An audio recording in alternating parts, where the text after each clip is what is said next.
Fox News alert for you now. A search underway at this hour for 3 Afghan soldiers who disappeared while training at a U.S. military base here in the United States. WFXT reporter Jessica Reyes is live outside Joint Base Cape Cod. Jessica, what else do we know this morning?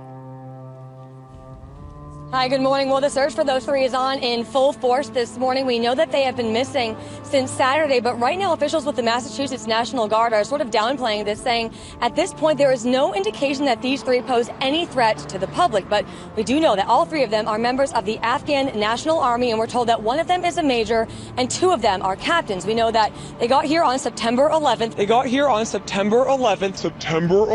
For a training program hosted by the Massachusetts National Guard and the U.S. Central Command. 200 soldiers from 6 different countries are all taking part in it, including the U.S. And the goal of this exercise is apparently to promote cooperation among the countries and prepare them for international events.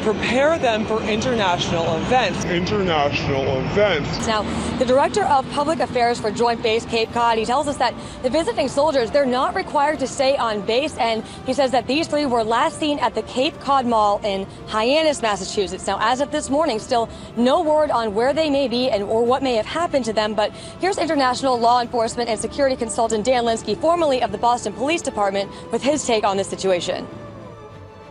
I mean, each hour that goes by gets a little more concerning, and finding out why you can't get in touch with them, why they haven't reached out to somebody.